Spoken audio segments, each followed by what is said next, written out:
ओडिशा रे आहरी 3 दिन काला बैशाखी वर्षा आज 19 जिला को येलो वार्निंग जारी। तो चलो देखी ना संपूर्ण अपडेट कौन रही आग को 3 दिन राज्य में काला बैशाखी प्रभाव रही संभावना रही एने भुवनेश्वर स्थित आंचलिक पाणीपाग केन्द्र पक्षर सूचना दी जाए। आज ओडिशा रे 19 जिले में येलो वार्निंग जारी कर किसी स्थान में पवनर बेग घंटा प्रति 40 ରୁ 50 किलोमीटर बेगर बहिबार संभावना रही।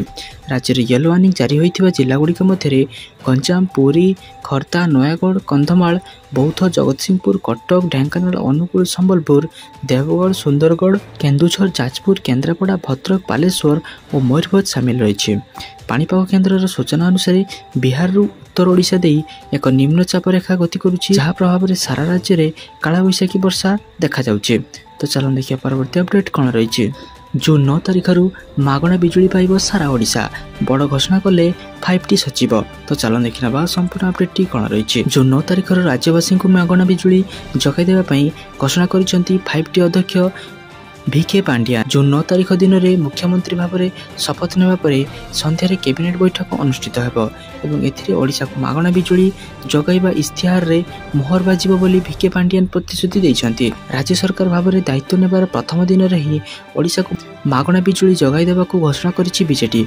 आसंता जून 9 तारिख दिन में शपथ नेबा परे संध्यारे प्रथम कैबिनेट बैठक अनुष्ठित होब। ए बैठक में ही इस्तिहार रे थिबा प्रतिश्रुति पूर्ण कराजिबो बोली सूचना दैछंती VK पांड्यान। जून मासर बिजुली बिल राज्यवासी को देवाकू पड़िबो नाही बोली से कहिसंती। तेबे राज्यवासी को पई एहा नवीन ग्यारंटी बोली पांड्यान दर्शाइछंती। तो चलो देखिबा परवर्ती अपडेट कौन रही। गर्भवती महिला को सरकार देउछंती 5000 टंका। तो चलो देखना संपूर्ण अपडेट कौन रही। सरकार द्वारा परिचालित प्रधानमंत्री मातृबंधन योजना अधीन में गर्भवती महिला को 5000 टंका आर्थिक सहायता दि जाउछि। 2017 मसीह सरकार विशेष भाव में आर्थिक दृष्टि दुर्बल महिला योजना आरंभ करथिले। एही राशि सरकार 3टी किस्ती रे प्रदान करिथान्ते। महिला मानकु 1000 टंकार प्रथम किस्ती प्रथम दि जाइथाय जेतेबेले से एही स्कीम अधीन में पंजीकृत होती। तेणु 2000 टंकार द्वितीय किस्ती गर्भधारण 6 मास पर महिला अकाउंट को पठा जाए। पर 2000 टंकार शेष अवशिष्ट किस्ती पिलामानक जन्म पर दि जाए। सरकार द्वारा परिचालित यह योजनार लाभ पाइबा महिला मानकर बयस 19 वर्ष अधिक होगा उचित। यह योजनार लाभ पाइबा सर्वप्रथम आपन को ऑफिशियल वेबसाइट pmmvy.wcd.gov.in को जीवाक पड़िबो एवं यार संपूर्ण विज्ञप्ति देखि याक आवेदन करियाक पड़िबो। नचेत निकटस्थ CSC केन्द्र को जाई मध्य आपण माने यार संपूर्ण विज्ञप्ति जानि परिबे एवं याक आवेदन मध्य करि परिबे। तो चलन देखिए परवर्ती अपडेट कौन रही। 40,000 टंका देवे सरकार जल्दी करंतु आवेदन। तो चलन देखना संपूर्ण अपडेट कौन रही। वर्तमान जो चाषी मैंने एकर जमी रे माइक्रो जलसेचन अर्थात स्प्रिंकलर एवं ड्रप जलसेचन व्यवहार करने को चाहते से बड़ घोषणा करा जाइछे।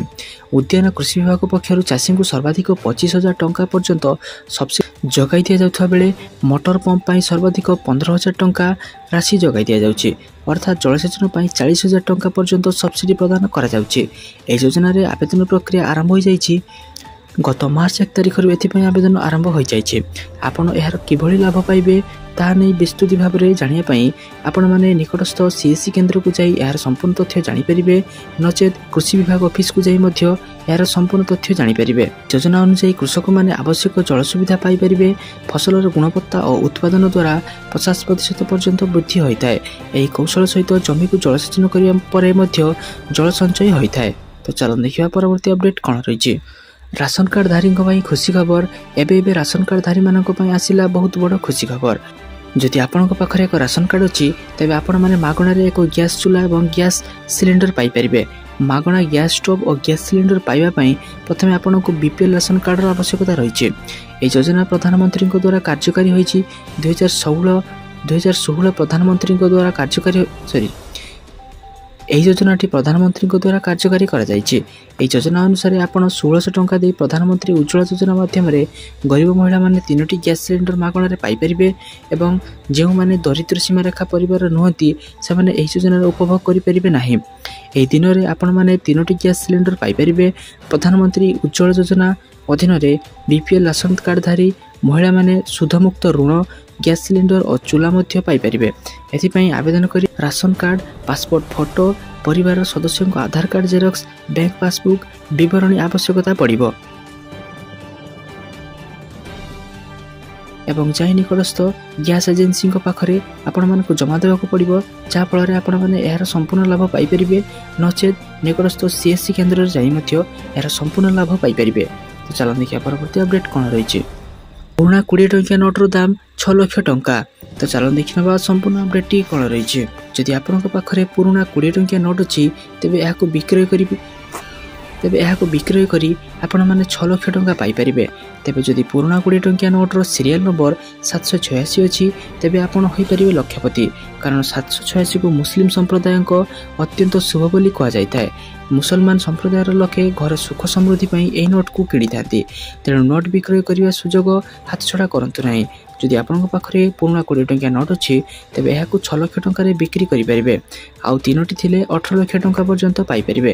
ଯଦି ପୁରୁଣା 20 ଟଙ୍କିଆ ନୋଟ୍ ବିକ୍ରି କରିବାକୁ ଚାହୁଁଛନ୍ତି ତେବେ ପ୍ରଥମେ OLXରେ ପଞ୍ଜୀକରଣ କରିବାକୁ ପଡ଼ିବ। ପଞ୍ଜୀକରଣ ପରେ 20 ଟଙ୍କିଆ ନୋଟ୍ର ସ୍ପଷ୍ଟ ଚିତ୍ର ଅପଲୋଡ଼ କରିବାକୁ ପଡ଼ିବ। ତାପରେ ଏହାର ଦରଦାମ ସ୍ଥିର କରି ଆପଣମାନେ ଏହାକୁ ବିକିପାରିବେ। ଏହାପରେ ଯେଉଁମାନେ ଏହି ନୋଟ୍କୁ ଆପଣଙ୍କ ଠାରୁ ନେବାକୁ ଚାହିଁବେ ସେମାନେ ଆପଣଙ୍କ ସହିତ ଯୋଗାଯୋଗ କରିବେ ଏବଂ ଆପଣଙ୍କ ଠାରୁ ନୋଟ୍ କିଣିପାରିବେ। ତ ଚାଲନ୍ତୁ ଦେଖିବା ପରବର୍ତ୍ତୀ ଅପଡେଟ୍ କ'ଣ ରହିଛି। BARCରେ ନିଯୁକ୍ତି ସୁଯୋଗ, ବିନା ପରୀକ୍ଷାରେ ହେବ ଚୟନ, ତୁରନ୍ତ କରନ୍ତୁ ଆବେଦନ। ଭାବା ପରମାଣୁ ଅନୁସନ୍ଧାନ କେନ୍ଦ୍ର BARCରେ କାମ କରିବା ପାଇଁ ସ୍ୱପ୍ନ ଦେଖିଥିବା ଆଶାୟୀଙ୍କ ପାଇଁ ଆସିଲା ଖୁସି ଖବର। ଏପ୍ରିଲ 30ରୁ ଆବେଦନ ପ୍ରକ୍ରିୟା ଆରମ୍ଭ ହୋଇସାରିଥିବା ବେଳେ ମେ 24 ପର୍ଯ୍ୟନ୍ତ ଏହାର ଆବେଦନ ପ୍ରକ୍ରିୟା ଜାରି ରହିବ। ଏଥିପାଇଁ BARCର ଅଫିସିଆଲ ୱେବସାଇଟ୍ barc.gov.in କୁ ଯାଇ ଆବେଦନ କରିପାରିବେ। BARCର ଡ୍ରାଇଭର କ୍ୟାଡର ପୋଷ୍ଟ ପାଇଁ ଆବେଦନ କରୁଥିବା ପ୍ରାର୍ଥୀଙ୍କ ପାଖରେ ଉଭୟ ହାଲୁକା ମୋଟର ଯାନ ଏବଂ ଭାରୀ ମୋଟର ଯାନ ଡ୍ରାଇଭିଂ ଲାଇସେନ୍ସ ରହିବା ଅନିବାର୍ଯ୍ୟ ଅଟେ। ଏହି ପଦବୀ ପାଇଁ ଆବେଦନ କରିବାକୁ ଚାହୁଁଥିବା ବ୍ୟକ୍ତି ଯୋଗ୍ୟତା ସମ୍ପର୍କରେ ସୂଚନା ପାଇଁ BARCର ଅଫିସିଆଲ ନୋଟିଫିକେସନ ଦେଖିପାରିବେ ଏହାର ଅଫିସିଆଲ ୱେବସାଇଟକୁ ଯାଇ। 65 ବର୍ଷରୁ କମ୍ ହୋଇଥିବା ଯୋଗ୍ୟ ପ୍ରାର୍ଥୀମାନେ ଏହି ପଦବୀ ପାଇଁ ଆବେଦନ କରିପାରିବେ। ପ୍ରଥମେ ଆବେଦନଗୁଡ଼ିକର ସମୀକ୍ଷା କରାଯିବ, ଏହାପରେ ସାକ୍ଷାତକାର କିମ୍ବା ଅନ୍ୟାନ୍ୟ ମୂଲ୍ୟାଙ୍କନ ଆଧାରରେ ଚୟନ ଆଧାରିତ ହେବ। ତ ଯୋଗ୍ୟ ଓ ଆଗ୍ରହୀ ପ୍ରାର୍ଥୀମାନେ ଶୀଘ୍ର ଯାଇ ଏହାକୁ ଆବେଦନ କରିନିଅନ୍ତୁ। ତ ସାରାଦିନ ଏହିପରି ବଛା ଏବଂ ଗୁରୁତ୍ୱପୂର୍ଣ୍ଣ ଖବର ଜାଣିବା ପାଇଁ ଆମ ଚ୍ୟାନେଲକୁ ସବସ୍କ୍ରାଇବ୍ କରି ରଖନ୍ତୁ ଏବଂ ଆମ ଭିଡ଼ିଓକୁ ଗୋଟେ ଲାଇକ୍ କରିଦିଅନ୍ତୁ। ଧନ୍ୟବାଦ।